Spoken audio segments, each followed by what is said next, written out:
La parole de Dieu dit: «Au commencement, Dieu créa les cieux et la terre». Savez-vous que lorsque Dieu a créé les cieux et la terre, il n'était pas tout seul? Savez-vous qui était avec lui? Si vous lisez Jean chapitre 1 et le verset 1, ça dit qui était avec lui. C'est écrit: «Au commencement était la parole, et la parole était avec Dieu». Et selon la Bible, la parole, c'était Jésus. Jésus, avant qu'il vienne sur la terre, il vivait avec Dieu. Il était auprès de Dieu. Et il était Dieu. Parce qu'il fait partie de la famille de Dieu. Le Père a fait de Jésus, qui est la parole, Dieu, afin que tous honorent le Fils comme ils honorent le Père. Celui qui n'honore pas le Fils n'honore pas le Père qui l'a envoyé. Fait que celui qui était avec Dieu, le Père, c'était Jésus qui s'appelait la parole. Fait que Dieu a créé les cieux, la terre, les montagnes, les mers, les animaux. Un jour, Dieu a dit à la parole, il dit: «Faisons l'homme à notre image, à notre ressemblance». Fait que Dieu, il a pris de la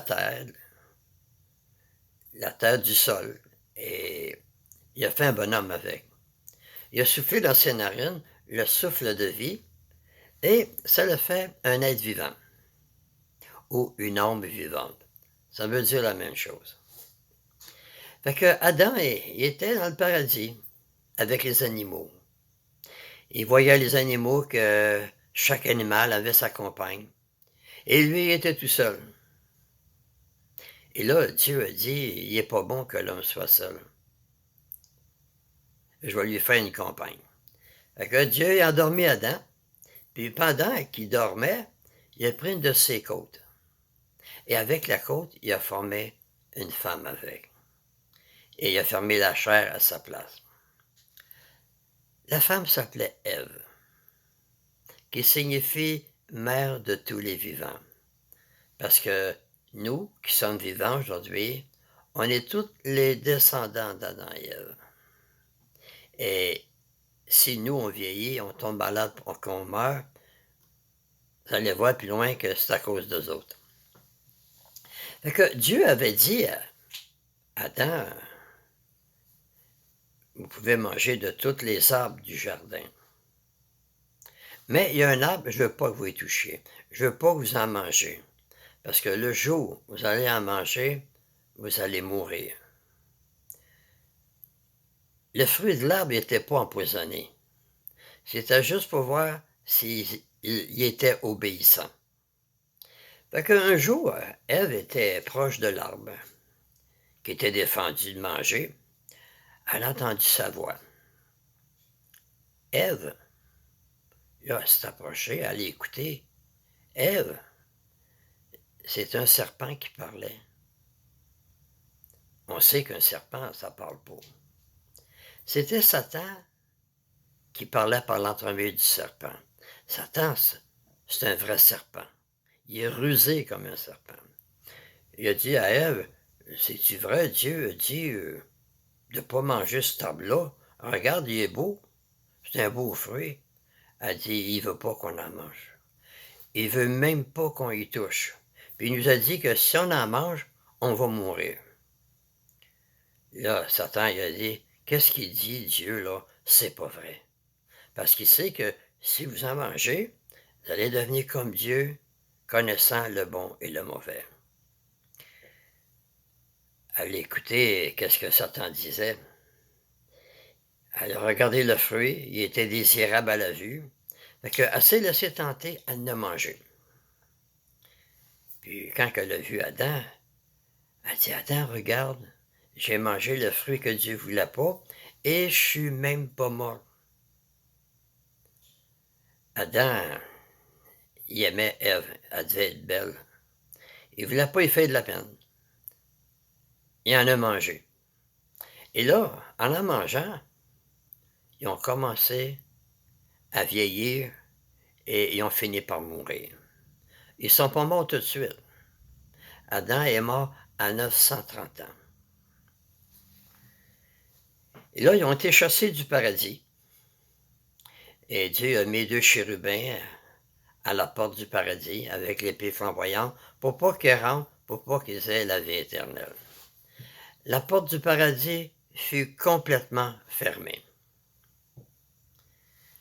C'est à cause d'eux que nous autres aussi, on vieillit, on tombe malade puis on meurt parce qu'on est les descendants. Lorsque vous lisez dans le Nouveau Testament, ça parle d'une porte qu'on peut franchir pour avoir la vie éternelle. Et Jésus, il parle de lui. Il dit, je suis la porte. Il dit, celui qui rentre par moi va trouver la vie éternelle. La vie éternelle qu'Adam était supposé d'avoir, on va la retrouver grâce à Jésus. Car Dieu a tant aimé le monde qu'il a envoyé son Fils unique, afin que quiconque ne soit pas détruit, mais qu'il ait la vie éternelle. Et la vie éternelle va être sur la terre. Où était Adam quand il a été créé? Il n'était pas au ciel, il était sur la terre. Et la vie éternelle que les gens vont retrouver va être sur la terre.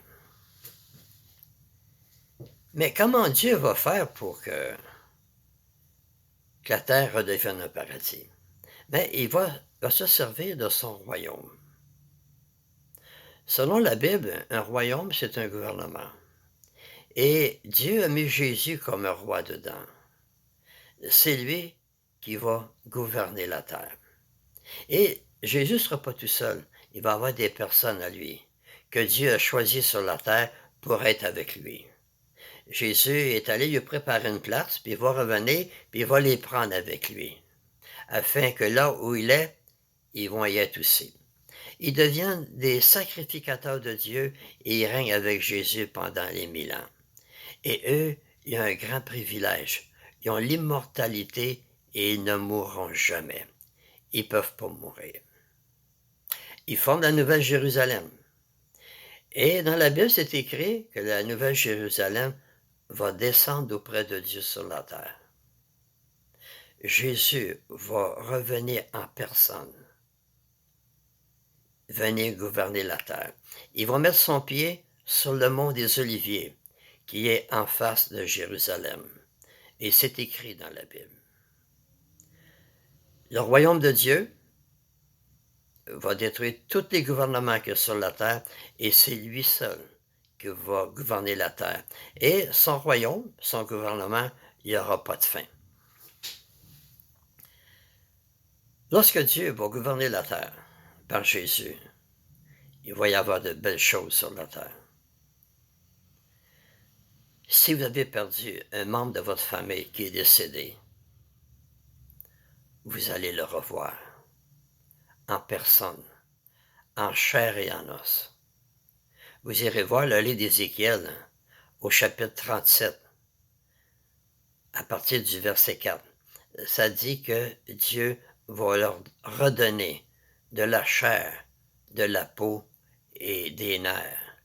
Et ils vont savoir que Dieu existe vraiment. Ils vont savoir que Dieu est Dieu, le seul vrai Dieu. En plus d'avoir la résurrection de ceux qui sont morts, la résurrection des justes et des injustes, la Bible dit que les animaux vont vivre en paix avec les humains. Il est écrit dans la Bible que le lion, il va manger de la paille comme le bœuf. Les petits-enfants vont jouer avec les lions. Il est écrit, un petit enfant va conduire un lion. Chacun va avoir sa propre maison. Les personnes vont construire leur propre maison. Ils ne construiront pas leur maison pour qu'un autre y habite. Puis personne ne va avoir peur, parce que les méchants ne seront plus là. Ils n'auront plus besoin de barrer leurs portes. Tout le monde va vivre en sécurité. On ne verra pas des personnes âgées, des personnes mourir, des personnes marcher avec des chaises roulantes, avec des cannes, des marchettes. Tout ça, ça va être des choses du passé. Oui, Dieu va essuyer toutes les larmes de leurs yeux. La mort ne sera plus, il n'y aura plus de deuil, plus de douleur. Les choses qu'on vit aujourd'hui qui fait souffrir, ça va avoir complètement disparu. Même les femmes vont enfanter encore. Et ils n'enfanteront pas. Ils n'enfanteront pas pour le trouble. Et ils n'enfanteront pas les enfants pour les voir souffrir et pour les voir mourir. Si vous voulez voir le paradis, il faut faire ce que Jésus dit dans la Bible. Jésus, il fait une prière à son Père dans Jean chapitre 17 et versets 1 à 3. Il dit qu'il te connaisse, toi, le seul vrai Dieu, et celui que tu as envoyé, Jésus-Christ. Oui, la vie éternelle, Jésus a dit, c'est qu'il te connaisse, toi, le seul vrai Dieu, et Jésus. Dans la Bible, Jésus a dit, croyez en Dieu, mais il dit, croyez aussi en moi. Fait que, faut croire en deux personnes. Il n'y a pas trois personnes, il y en a deux. Fait que je vous encourage à lire la Bible, à vous approcher de Dieu. Et bientôt, vous allez voir le paradis sur la terre, que Dieu nous fait la promesse. Et Dieu ne peut pas mentir. Il est impossible à Dieu de mentir. Fait que, merci de m'avoir écouté et à la prochaine, si Dieu le veut.